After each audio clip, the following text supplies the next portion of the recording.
ನಿಮ್ಮ ವಿಡಿಯೋ ಮುಖಾಂತರವಾಗಿ ಹಲವಾರು ಭಕ್ತರು ದಿವಸಕ್ಕೆ 50-100ಕ್ಕಿಂತ ಜಾಸ್ತಿ ಭಕ್ತರು ಬಂದಿದ್ದಾರೆ. ಸಾಧಾರಣ ಪುತ್ತೂರು, ಸುಳ್ಯ, ಮಂಗಳೂರು, ಬ್ಯಾಂಗ್ಳೂರು ಅಲ್ಲಿಂದೆಲ್ಲ ಭಕ್ತರು ಬಂದು ಇಲ್ಲಿ ಪ್ರಸಾದವನ್ನು ತಗೊಂಡಿದ್ದಾರೆ.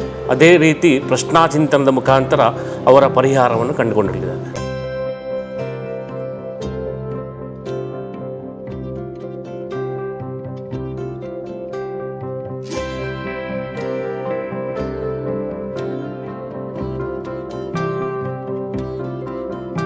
ಸಾನ್ನಿಧ್ಯಕ್ಕೆ ಭಕ್ತರ ಸಂಖ್ಯೆಯೂ ಜಾಸ್ತಿ ಆಗಿದೆ. ಆ ಭಕ್ತರ ಸಂಖ್ಯೆ ಜಾಸ್ತಿ ಆಗುವ ಉದ್ದೇಶ ಏನೆಂದರೆ ಆ ಭಕ್ತರಿಗೆ ಬೇಕಾಗುವಂತಹ ಆ ದೇವರ ಆಶೀರ್ವಾದ ಅವರಿಗೆ ಸದಾ ಸಿಕ್ಕಿದೆ ಎನ್ನುವಂತಹ ಒಂದು ನಮಗೆ ಸಂತೋಷ.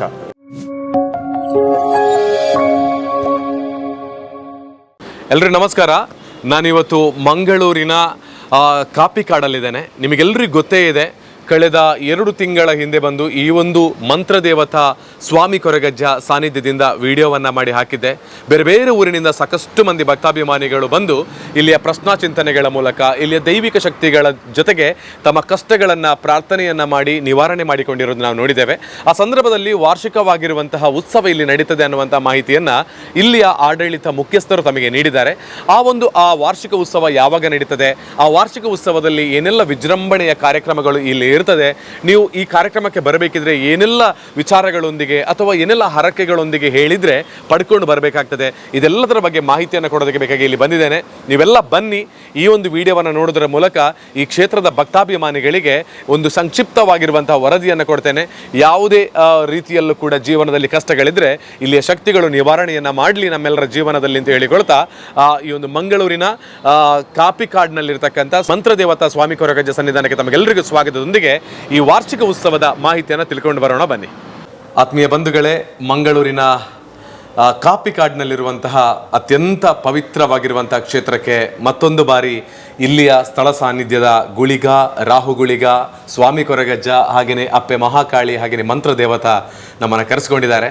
ಅವರ ಪಾದಗಳಿಗೆ ಮನಸಾರೆ ಸ್ಮರಣೆಯನ್ನು ಮಾಡ್ತಾ ಹಾಗೆಯೇ ಸಾಷ್ಟಾಂಗ ಪ್ರಣಾಮಗಳನ್ನು ಮಾಡಿಕೊಳ್ತಾ ಈ ಒಂದು ಕ್ಷೇತ್ರಕ್ಕೆ ಬಂದಿರುವಂತಹ ಭಕ್ತಾಭಿಮಾನಿಗಳು ಪ್ರಶ್ನಾಚಿಂತನೆಗಳ ಮೂಲಕ ಜೊತೆಯಲ್ಲಿ ಈ ಕ್ಷೇತ್ರದಲ್ಲಿ ಭಕ್ತಿಯಿಂದ ಕೈ ಮುಗಿದು ಹೋದ ಬಳಿಕ ಎಲ್ಲವೂ ಕೂಡ ಅವರ ಜೀವನದಲ್ಲಿ ಸುಖದ ಹಾದಿ ಬಂದಿದೆ ಅಂತಕ್ಕಂತಹದ್ದು ನಮಗೆಲ್ಲರಿಗೂ ಗೊತ್ತೇ ಇದೆ. ವಾರ್ಷಿಕ ಉತ್ಸವದ ಬಗ್ಗೆ ಮಾಹಿತಿಯನ್ನು ನಮ್ಮ ಚಾನೆಲ್ ಮೂಲಕವೇ ಕೊಡಿ ಅನ್ನೋದರ ಬಗ್ಗೆ ಎಲ್ಲ ಭಕ್ತಾಭಿಮಾನಿಗಳು ಅವತ್ತು ಹೇಳಿದ್ರಿ. ಅದಕ್ಕೆ ಬೇಕಾಗಿ ಇವತ್ತು ಸ್ಪಷ್ಟವಾಗಿರುವಂಥ ಮಾಹಿತಿಯನ್ನು ನಿಮಗೆ ಕೊಡೋದಕ್ಕೆ, ಹಾಗೆಯೇ ವಾರ್ಷಿಕ ಉತ್ಸವ ನಡೆಯುವಂಥ ಸಂದರ್ಭದಲ್ಲಿ ತಾವುಗಳೆಲ್ಲ ಭಕ್ತಾಭಿಮಾನಿಗಳು ಕುಟುಂಬ ಸಮೇತರಾಗಿ ಬನ್ನಿ ಅನ್ನುವಂಥ ಕಾರಣಕ್ಕೆ ಬೇಕಾಗಿ ಇವತ್ತಿನ ವಿಡಿಯೋವನ್ನು ಮಾಡ್ತಾ ಇರೋದು. ನನ್ನ ಜೊತೆಗೆ ಪ್ರಶಾಂತ್ ಸ್ವಾಮಿಗಳಿದ್ದಾರೆ. ಸ್ವಾಮಿ ನಮಸ್ತೆ, ತಾವು ಹೇಗಿದ್ದೀರಿ? ಸೌಖ್ಯ. ಓಕೆ, ಇವತ್ತು ನಾನು ಮೊದಲಿಗೆ ಕೇಳೋದಿದ್ರೆ, ಒಂದು ಸಣ್ಣ ವಾಕ್ಯದಲ್ಲಿ ಹೇಳೋದಿದ್ರೆ, ಅವತ್ತು ಬಂದು ನಾವು ಅಜ್ಜನ ಈ ಸ್ಥಳ ಸಾನ್ನಿಧ್ಯದ ಶಕ್ತಿಯಿಂದ ಅವರೇ ಕರೆಸಿಕೊಂಡಿರುವ ಕಾರಣದಿಂದ ವಿಡಿಯೋವನ್ನ ಮಾಡಿ ಹಾಕಿದ್ವಿ.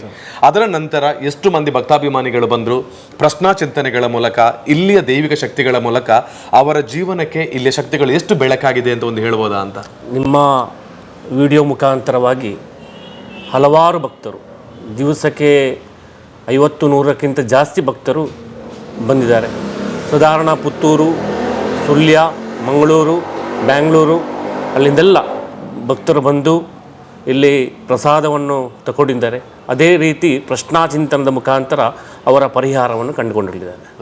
ವಿಶೇಷವಾಗಿ ಇವತ್ತು ಸಂತೋಷ ಏನೆಂದರೆ ಸಾನ್ನಿಧ್ಯಕ್ಕೆ ಭಕ್ತರ ಸಂಖ್ಯೆಯೂ ಜಾಸ್ತಿ ಆಗಿದೆ. ಆ ಭಕ್ತರ ಸಂಖ್ಯೆ ಜಾಸ್ತಿ ಆಗುವ ಉದ್ದೇಶ ಏನೆಂದರೆ ಆ ಭಕ್ತರಿಗೆ ಬೇಕಾಗುವಂತಹ ಆ ದೇವರ ಆಶೀರ್ವಾದ ಅವರಿಗೆ ಸದಾ ಸಿಕ್ಕಿದೆ ಎನ್ನುವಂತಹ ಒಂದು ನಮಗೆ ಸಂತೋಷ. ಎಲ್ಲರಿಗೂ ಗುಣವಾಗಿದೆ, ಎಲ್ಲರಿಗೂ ಸುಖವಾಗಿದೆ. ಇಲ್ಲಿ ಬಂದು ಪ್ರಶ್ನಾಚಿಂತನದಲ್ಲಿ ಎಲ್ಲರಿಗೆ ಸಮಾಧಾನ ಆಗಿದೆ. ಇದು ನನಗೆ ತೃಪ್ತಿಯಾಗಿದೆ. ಓಕೆ, ಅಂದ್ರೆ ಇಲ್ಲಿಯ ಸ್ಥಳ ಸಾನ್ನಿಧ್ಯದ ಶಕ್ತಿಗಳ ಮೂಲಕ ಕಷ್ಟದಲ್ಲಿರುವಂತಹ ಬಂದಿರುವಂತಹ ಭಕ್ತರಿಗೆ ಇಲ್ಲಿರುವಂತಹ ಎಲ್ಲ ಶಕ್ತಿಗಳು ಒಳ್ಳೆ ರೀತಿಯಲ್ಲಿ ಅನುಗ್ರಹವನ್ನು ಕೊಟ್ಟಿದೆ. ಇವತ್ತು ಖುಷಿಯ ಜೀವನವನ್ನು ನಡೆಸ್ತಾ ಇದ್ದಾರೆ. ಹಾಗಾಗಿ ಎಲ್ಲ ಬಂದಿರುವಂತಹ ಭಕ್ತಾಭಿಮಾನಿಗಳಿಗೂ ಧನ್ಯವಾದ. ಇನ್ನು ಮುಂದೆಯೂ ನಿಮಗೆ ದೈವಿಕ ಶಕ್ತಿಗಳ ಆಶೀರ್ವಾದ ಇರಲಿ. ಬರದೇ ಇರತಕ್ಕಂಥ ಭಕ್ತಾಭಿಮಾನಿಗಳು ಕೂಡ ಬನ್ನಿ ಅಂತ ಈ ಸಂದರ್ಭದಲ್ಲಿ ಹೇಳ್ತೇವೆ. ನಿಮ್ಮ ಜೀವನದಲ್ಲೂ ಖುಷಿಯನ್ನು ಕಂಡುಕೊಳ್ಳಿ ಅಂತ ಈ ಮೂಲಕ ಕೇಳಿಕೊಳ್ತಾ ಇದ್ದೇನೆ. ಇವತ್ತು ಮಂಗಳೂರಿನ ಈ ಒಂದು ಪರಿಸರದಲ್ಲಿರುವಂತಹ ಸನ್ನಿಧಾನಕ್ಕೆ ತಾವುಗಳು ಬಂದಿದ್ದೀರಿ. ಅತಿ ಶೀಘ್ರದಲ್ಲೇ ಇದೇ ಡಿಸೆಂಬರ್ ತಿಂಗಳಿನಿಂದ ವಾರ್ಷಿಕ ಉತ್ಸವಗಳು ಪ್ರಾರಂಭ ಆಗ್ತದೆ. ಈ ವಿಡಿಯೋವನ್ನು ನೋಡಿ ಯಾವಾಗ ಯಾವ ಕಾರ್ಯಕ್ರಮಗಳು ನಡೀತದೆ ಅನ್ನೋದರ ಬಗ್ಗೆ ಮಾಹಿತಿಯನ್ನು ನಾವು ತಿಳ್ಕೊಂಡ ಬಳಿಕ ನೀವುಗಳು ಕೂಡ ಇಲ್ಲಿಗೆ ಬರ್ಬೋದು, ಬಂದು ದೈವಿಕ ಶಕ್ತಿಗಳ ಆಶೀರ್ವಾದವನ್ನು ಪಡ್ಕೊಳ್ಬಹುದು. ಅದರ ಸಂಪೂರ್ಣವಾದ ಮಾಹಿತಿ ತಾವು ಕೊಡಬೇಕು ಅಂತ ಕೇಳಿಕೊಳ್ತಾ ಇದ್ದೇನೆ. ಡಿಸೆಂಬರ್ 30 ತಾರೀಕು ಸೋಮವಾರ ಬೆಳಿಗ್ಗೆ ಎಲ್ಲ ದೇವರಿಗೆ ಸಾನ್ನಿಧ್ಯ ಕಲಶಾಭಿಷೇಕ ಮತ್ತು ಕಲಾತತ್ವ ಹೋಮ ಅಂತ, ಅದು ತಂತ್ರಿ ವರೆಯರ ಮುಖಾಂತರ ಆಗುವುದು, ಹಾಗೂ ನನ್ನ ಮುಖಾಂತರ ಆಗುವುದು.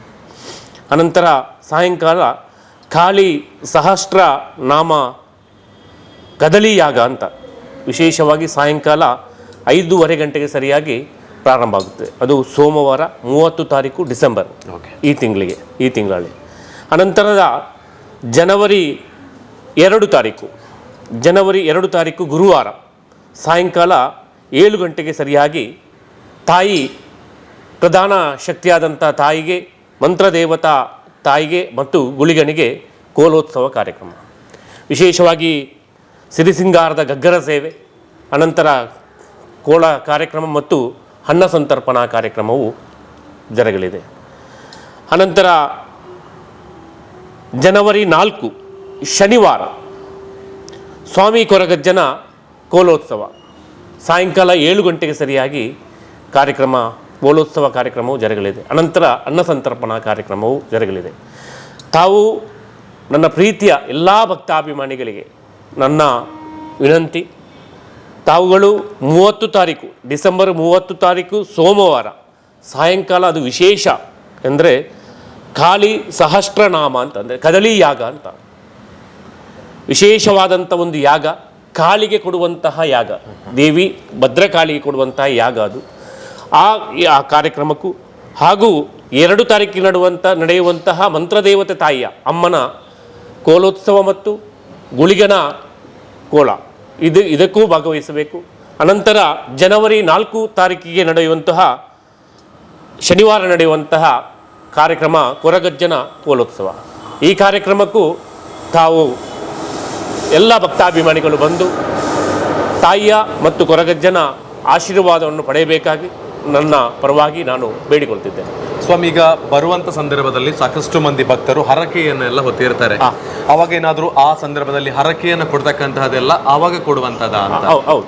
ಈಗ ವಿಶೇಷವಾಗಿ ತಾಯಿಗೆ ಆ ದಿವಸ ಕೋಲದ ದಿವಸ ಹಾಗೂ ಅದರ ಮುಂದಿನ ದಿವಸ ಅಂದರೆ 30 ತಾರೀಕಿಗೆ ನಡೆಯುವಂತಹ ಕಾರ್ಯಕ್ರಮಕ್ಕೂ ಸಹ ಮಲ್ಲಿಗೆಯ ಸೇವೆ, ವಿಶೇಷವಾಗಿ ಕೆಲವು ಹರಕೆ ರೂಪದಲ್ಲಿ ಬರುವಂತಹ ಎಲ್ಲ ಸೇವೆಗಳನ್ನು ಸ್ವೀಕರಿಸಲಾಗುವುದು. ಹಾಗೂ 2 ತಾರೀಕಿಗೆ ಜನವರಿ 2ಕ್ಕೆ ನಡೆಯುವಂಥ ಮಂತ್ರದೇವತೆ ತಾಯಿಗೂ ಸಹ ಆ ಸಮಯದಲ್ಲಿ ಹರಕೆಯನ್ನು ಸ್ವೀಕರಿಸಲಾಗುವುದು. ಹಾಗೂ ಕೊರಗಜ್ಜನ 4 ತಾರೀಕಿಗೆ ಕೋಲೋತ್ಸವ ಕಾರ್ಯಕ್ರಮದಲ್ಲಿ ಸಹ ಹರಕೆಯ ರೂಪದಲ್ಲಿ ಹರಕೆಯನ್ನು ಸ್ವೀಕರಿಸಲಾಗುವುದು. ಇದರ ಹೆಚ್ಚಿನ ಮಾಹಿತಿ ಬೇಕು ಅಥವಾ ಪ್ರಶ್ನಾ ಚಿಂತನೆಗಳ ಮೂಲಕ ನಿಮ್ಮ ಜೀವನಕ್ಕೂ ಏನಾದರೂ ತೊಂದರೆಗಳಿದೆ ಅಂತ ಹೇಳಿದ್ರೆ ನಾನು ಕಾಂಟ್ಯಾಕ್ಟ್ ನಂಬರ್ ಅನ್ನು ಮತ್ತೊಂದು ಬಾರಿ ಹಾಕಿರ್ತೇನೆ. ಅದಕ್ಕೆ ಕರೆಯನ್ನ ಮಾಡಿ ನೀವು ಕೇಳಿ ಬರಬಹುದು. ಅಥವಾ ಈ ವಾರ್ಷಿಕ ಉತ್ಸವ ಸಂದರ್ಭದಲ್ಲಿ ನೀವೇನಾದರೂ ಹರಕೆಗಳನ್ನು ಕೊಡಬೇಕು ಅನ್ನುವಂತಹ ಯೋಚನೆಗಳಿದ್ದು ನಿಮಗೆ ಸಂಪೂರ್ಣವಾಗಿರುವಂತಹ ಮಾಹಿತಿ ಗೊತ್ತಾಗ್ಲಿಲ್ಲ ಅಂತ ಹೇಳಿದ್ರು ಕೂಡ ಹಾಕಿರುವಂತಹ ಕಾಂಟ್ಯಾಕ್ಟ್ ನಂಬರಿಗೆ ನೀವು ಕರೆಯನ್ನ ಮಾಡಿ ಬರಬಹುದು. ಹಾಗೇನೆ ಪ್ರತಿಯೊಬ್ಬರ ದೇಹದಲ್ಲಿ ಇರ್ತಕ್ಕಂಥ ಏನಾದರೂ ಒಂದು ಕಷ್ಟದ ಸನ್ನಿವೇಶ, ಅದಕ್ಕೆ ಇಲ್ಲಿ ಕಲಶ ಸ್ಥಾನ ಅಂತ ಇರ್ತದೆ. ಈ ಕಲಶ ಸ್ಥಾನವನ್ನ ಕೂಡ ಈ ಜಾತ್ರೋತ್ಸವದ ಸಂದರ್ಭ ಅಂದ್ರೆ ವಾರ್ಷಿಕ ಉತ್ಸವ ಸಂದರ್ಭದಲ್ಲಿ ಬಂದ್ರೆ ಮಾಡ್ತೀರಾ ಅಂತ? ವಾರ್ಷಿಕ ದಿವಸ 3 ದಿವಸದಲ್ಲಿ ಈಗ 30 ತಾರೀಕು ಮತ್ತು 2 ತಾರೀಕು ಮತ್ತು 4 ತಾರೀಕು ಈ 3 ದಿವಸ ಕಲಶ ಕಾರ್ಯಕ್ರಮ ಇಲ್ಲ. ಯಾಕೆಂದ್ರೆ ಇಲ್ಲಿ ಕೆಲವು ಕೆಲಸ ಇದ್ದ ಕಾರಣ ಆ ಕಾರ್ಯಕ್ರಮವನ್ನು 3 ದಿವಸ ಮಾಡುವುದಿಲ್ಲ, ಬದಲಾಗಿ ಹೊರತು ಬಾಕಿ ದಿವಸದಲ್ಲಿ ಮಾಡ್ತೇವೆ. ಓಕೆ, ಈ ಸಂದರ್ಭದಲ್ಲಿ ಪ್ರಶ್ನಾ ಚಿಂತನೆಗಳು ಕೂಡ ಈ 3 ದಿನ ಇರುವುದಿಲ್ಲ. ಅದು ಕೂಡ ಭಕ್ತಾಭಿಮಾನಿಗಳು ಗಮನಿಸಿಕೊಳ್ಳಬೇಕು. ನಾನು ಕೋಲಕ್ಕೆ ಬಂದವರು ಅಥವಾ ವಾರ್ಷಿಕ ಉತ್ಸವಕ್ಕೆ ಬಂದವರು ಈ ಪ್ರಶ್ನೆ ಚಿಂತನೆಗಳನ್ನ ಕೇಳಬಹುದಾ, ಕಲಶ ಸ್ಥಾನಗಳನ್ನ ಮಾಡಬಹುದು ಅಂತ ಹೇಳಿದ್ರೆ ಅದು ಆ ಸಂದರ್ಭದಲ್ಲಿ ಇರುವುದಿಲ್ಲ. ಉಳಿದ ಸಂದರ್ಭದಲ್ಲಿ ತಾವು ಕರೆಯನ್ನ ಮಾಡಿ ಬಂದ್ರೆ ಬಹಳಷ್ಟು ಒಳ್ಳೆಯದು. ಆ ದಿವಸ ಗಂಧ ಪ್ರಸಾದವನ್ನು ಮಾತ್ರ ತಗೊಳ್ಬಹುದು. ಅದೇ ಸಹಸ್ರಾರು ಮಂದಿ ಭಕ್ತಾಭಿಮಾನಿಗಳು ಬರ್ತಾರೆ. ಈಗಾಗಲೇ ಎಲ್ಲ ಭಕ್ತಾಭಿಮಾನಿಗಳ ಜೀವನ ಬೆಳಗಿದೆ. ನೀವು ಕೂಡ ಬನ್ನಿ. ಇಲ್ಲಿರುವಂತಹ ಗುಳಿಗ, ರಾಹುಗುಳಿಗ, ಸ್ವಾಮಿ ಕೊರಗಜ್ಜ, ಹಾಗೆಯೇ ಮಹಾಕಾಳಿ ಮಂತ್ರದೇವತಾ ಶಕ್ತಿಗಳ ಆಶೀರ್ವಾದವನ್ನು ಪಡ್ಕೊಳ್ಳಿ. ಎಲ್ಲರ ಜೀವನ ಕೂಡ ಒಳ್ಳೆಯ ರೀತಿಯಲ್ಲಿ ಬೆಳಗಿ ಮುಂದೆ ತಮ್ಮ ಕಷ್ಟಗಳು ನಿವಾರಣೆಯಾಗಿ ಖುಷಿಯಲ್ಲಿ ಜೀವನವನ್ನು ಮುಂದುವರಿಸಿ ಅಂತ ಹೇಳಿಕೊಳ್ತಾ ಬಹಳ ಚೆನ್ನಾಗಿರುವಂತಹ ಮಾಹಿತಿಯನ್ನು ಇಲ್ಲಿ ಕರೆದು ನಮಗೆ ನೀಡಿದಿರಿ, ಭಕ್ತಾಭಿಮಾನಿಗಳಿಗೆ ನೀಡಿದಿರಿ. ಅದಕ್ಕಾಗಿ ತಮಗೆ ಮತ್ತೊಮ್ಮೆ ಧನ್ಯವಾದವನ್ನು ಸಲ್ಲಿಸ್ತಾ ಇದ್ದೇನೆ. Thank you.